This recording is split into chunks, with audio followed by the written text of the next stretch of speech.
Hello indie game fans, it's a huge week of new releases with at least one possible Game of the Year contender, along with roguelite, strategy, cozy games and more, so let's begin with Vambrace Dungeon Monarch, the next title from the developer of the darkest dungeon like Vambrace Cold Soul, and has a similar looking art style, but is a completely different kind of game, this time being a deck building tactical auto-battler instead. You play as the Dungeon Monarch, with the goal of protecting your master's dungeon from incoming adventurers, having to use cards to summon units and unleash powerful spells on your enemies, but without direct control of them. Still, it looks very strategic and on an epic scale since you need to consider multiple enemies all at once and should be pretty good.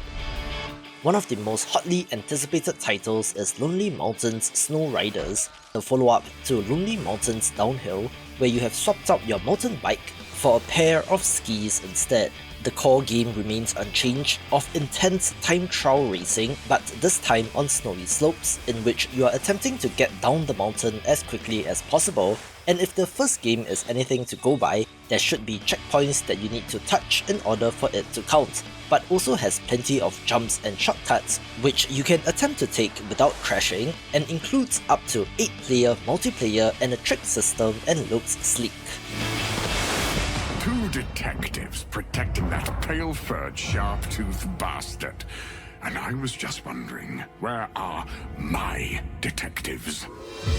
This video is brought to you by Moses and Plato, Last Train to Clawville, a captivating story-rich detective investigation adventure game that combines point-and-click and visual novel elements. You play as Moses and Plato, two clueless detectives who find themselves entangled in a complex case while travelling on the luxurious Clawville Express. When the ambassador that you are supposed to protect is murdered, you become the prime suspect, and it is up to you to unravel the mystery before the train reaches its final destination. Time advances while you gather clues, eavesdrop on conversations, and interrogate passengers, so it's a race against the clock as you use your cunning and detective skills to uncover the truth. This is a detective game through and through, having a conspiracy board to analyze the clues collected, with plenty of hidden secrets and mysteries as well. It comes to us from developer The Wild Gentleman, known for the Chicken Police series, so they have their experience with the zoological detective game, with this having a different art style and looks cool, with there being a free demo on Steam so you can check it out and wishlist the game if interested.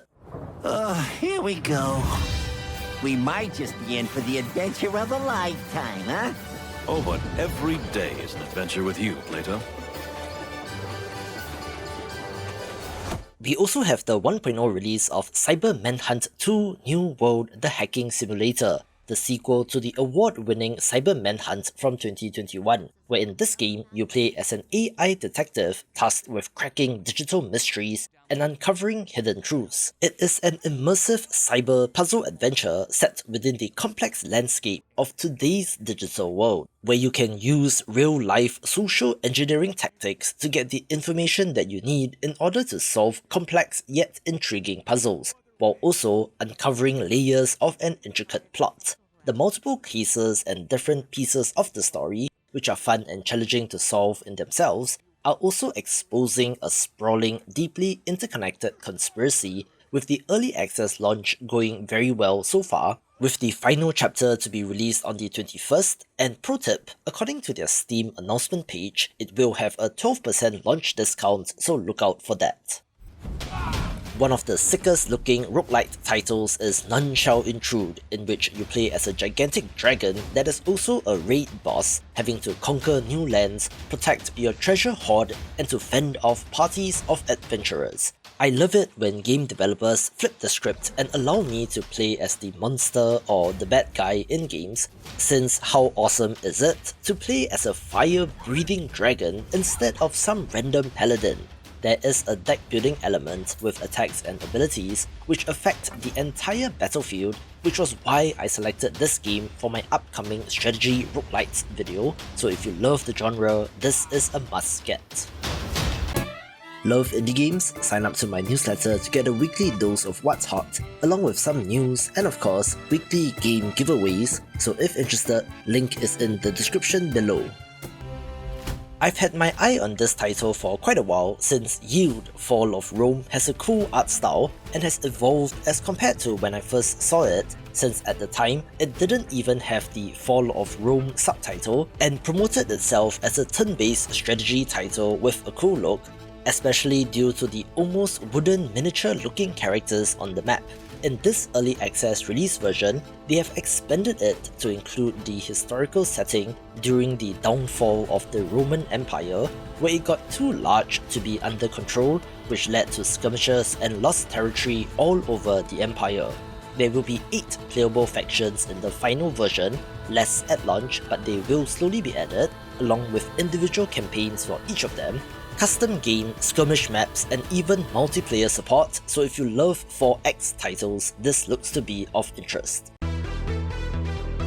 Other games begin with Butcher's Creek, a first-person melee horror title about a troubled loner who gets captured by a gang of serial torturers and has to turn the table on his captors by inflicting violence upon them, and can, most disturbingly, take photos of the resulting scene to fulfill your dark desires and to regain health, being the kind of game that Joe Lieberman was warning about in the 90s, with this game being part of developer David Semensky's universe that extends to games like Squirrel Stapler and The Pony Factory, although he is best known for Dusk. Another horror title of interest is Dead of Darkness, this time looking like a Resident Evil style survival horror game, but of course with pixel art, although it does have its share of violence and gore as well. Set in 1985 England, the game follows private investigator Miles Wyndham as he investigates the mysterious death of his daughter, leading him to Velvet Island. However, upon arrival, he soon discovers that the island's residents are behaving strangely, growing increasingly hostile, which leads to Miles finding himself in a desperate struggle for survival. There is a complex, multi-layered narrative with over 15 unique characters, with the classic survival horror elements of scarce resources, which is not helped by the deteriorating mental state of our hero and the cosmic horror theme, where if you love horror games, this might be right up your alley. I mentioned this next title in my preview of the games of January, in which Disorder is a 3D action roguelite dungeon crawler that seems to have gone to the Stellar Blade school of design, having a pretty lady as its protagonist, but I'm interested in seeing whether or not the gameplay holds up. It looks like a character action hack and slash title, with the trailer largely showing you stomping fools, so how much of a challenge it will be, I'm not sure. It is also set in a department store for some reason, and you are battling mannequin-looking enemies, and has a gift desk as a central location / mechanic to unlock permanent upgrades. I believe this is an Unreal Engine 5 title, so it looks pretty visually, so let's see how this does. I came across this series through Super Eyepatch Wolf, or more specifically, his co-host on Versus Wolves, Wooly, recommending this game to him, in which the DOKAPON series appears to be a Mario Party-like title, but with more of an RPG slant, where you're not exactly going round and round in a loop like a traditional board game, but does have different objectives and areas to go to, like descending into hell, which is why DOKAPON Sword of Fury caught my eye on the list of new releases. Apparently, this is a remaster of the PlayStation original, with this remastered version releasing in Japan in 2024, with the Steam version releasing this week, where the objective is to end the game with the most amount of wealth. You can fight the other players and steal their stuff, where the developers are even leaning into that by cheekily mentioning that they will have CPU-controlled opponents if you lost all your real-life friends playing DOKAPON, also having customization options for you to configure the experience how you like it, including 3x or 5x speed, and thus look like a nightmare of a game in that Mario Party way. The developer of Echoes of Spellcraft did reach out, and of course, this pixel art roguelite with real-time deck building combat was of interest to me, since it looks gorgeous, and add to that the atypical combat, and of course I had to give it a mention. This is an auto-battler where your character automatically seeks out the enemy to attack, but you can then trigger your special abilities via the use of cards by dragging and dropping them onto the battlefield. There is a limit and cooldown to the abilities, so you cannot just spam them, with the ability to combine basic spells to unlock synergies that look fun as well. There's a node-based map in the style of Slay the Spire, but come on, how great does this game look? Another 1.0 release of note is Few Nights More, releasing out of early access after 2+ years, and is a roguelite turn-based RPG set in a world where vampire lords seek to reconquer the lands that were once theirs. You play as such a vampire, having to regain your strength, rebuild old ruins, and also to defend them against parties of adventurers. The castle management element is more in-depth than you might think, since you can add rooms, traps, and minions, so it's similar to games like Dungeon Keeper but combined with turn-based combat. There are also 7 different vampire lords to play as, with different playstyles as well, from a prestigious vampire to a seductive one, and will be of interest to fans of the genre. A long-running series which you might not be aware of is the Mercenaries games, with the latest entry being Mercenaries Lament, Requiem of the Silver Wolf, a tactical RPG with pixel art, so of course it is my jam. There are some loose connections between the games, but you don't have to play all of them to figure out what is going on, usually having the classic political turmoil and warring kingdoms kind of backdrop to the games. But in this title, apparently there are zombies now and is set years after the outbreak, so theoretically this is a zombie apocalypse title but with swords and magic. Our main character is the captain of the Silver Wolf Mercenary Company, who is visited by the Grim Reaper in a dream that his luck will run out in 100 days, but yet he finds a mysterious girl with the ability to cure the disease, and so the story begins, with these games being pretty good, so do check them out. Another 1.0 release of interest is Mika and the Witch's Mountain, a cozy exploration title in which you play as a witch on a broom, delivering packages to the townspeople on a small island. This is a cozy game through and through, with the flying around on the broom and exploration being pretty fun, where everything in this game is just so adorable. I was baffled at their early access launch in August 2024, since most of the game was already there and they have only added some minor additions to the game which could have been reframed as a bonus free DLC on top of a regular launch, where this strategy might have affected interest in the game with just 200 Steam reviews as of recording. However, they did have a hugely successful Kickstarter campaign to the tune of 1.3 million euros, and I don't think that reviews from Kickstarter backers count, where given the hype, I did expect this to do much better, and maybe 1.0 will be another opportunity. I come across a lot of roguelites since I cover indie games, so it takes something different for me to pause and give it a look, with Pairs and Perils having exactly that element, since this is a memory game roguelite dungeon crawler. Yes, you are flipping cards over and have to match them to deal damage, while also avoiding traps, since clicking on them causes injuries to your character and skips your turn. Enemies have an attack counter and will move when that reaches 0, so you need to take them out first. There are relics and consumables that allow you to be a bit more strategic, along with special enemy abilities and boss fights being rather unique and worth a look, and looks like the hidden gem of the week. Quinfall is calling you.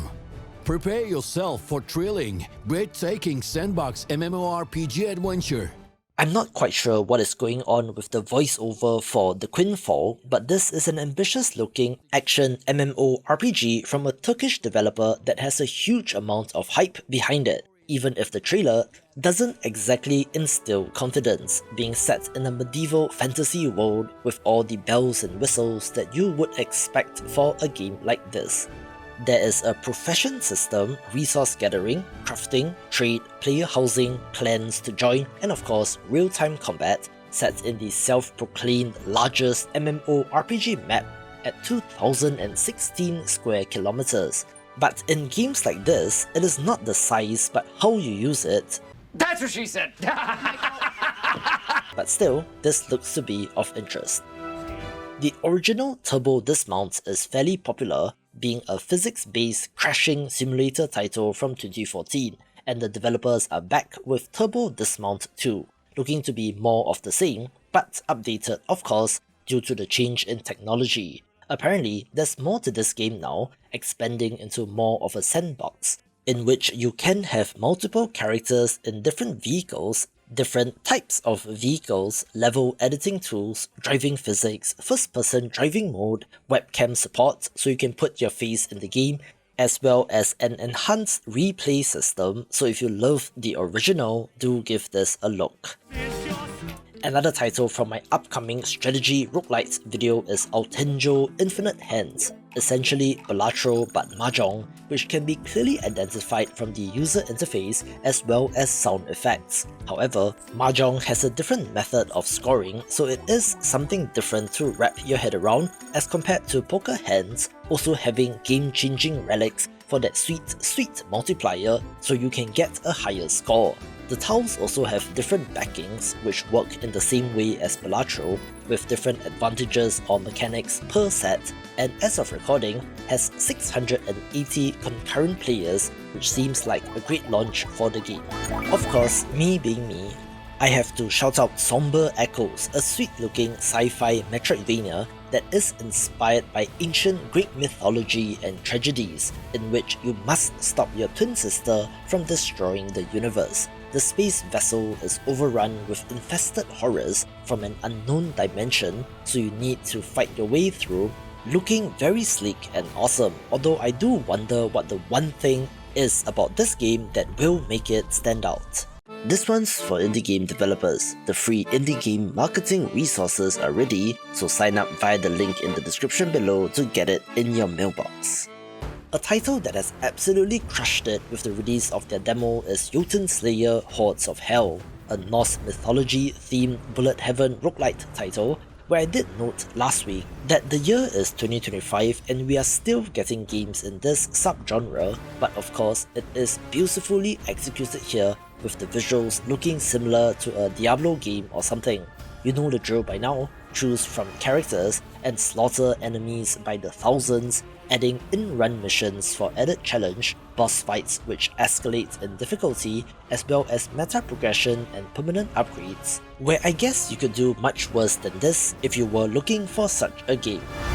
I like games like They Are Billions since I'm always impressed by the number of enemy units they can put on screen, where if you do as well and the recent 1.0 release of Age of Darkness Final Stand wasn't to your liking, then perhaps Eudun Frontline Survival will be instead. This is a sci-fi entry in which you are mining and extracting resources from an alien planet, having to fight off waves of enemies that swarm you from all sides, which do that instead of stupidly walking in lanes like in a tower defense game. Enemies come on land and in the air, so you need to consider anti-air weapons as well, and you can extract out from a mission and use gathered resources to research and unlock new weapons and turrets, and simply looks excellent.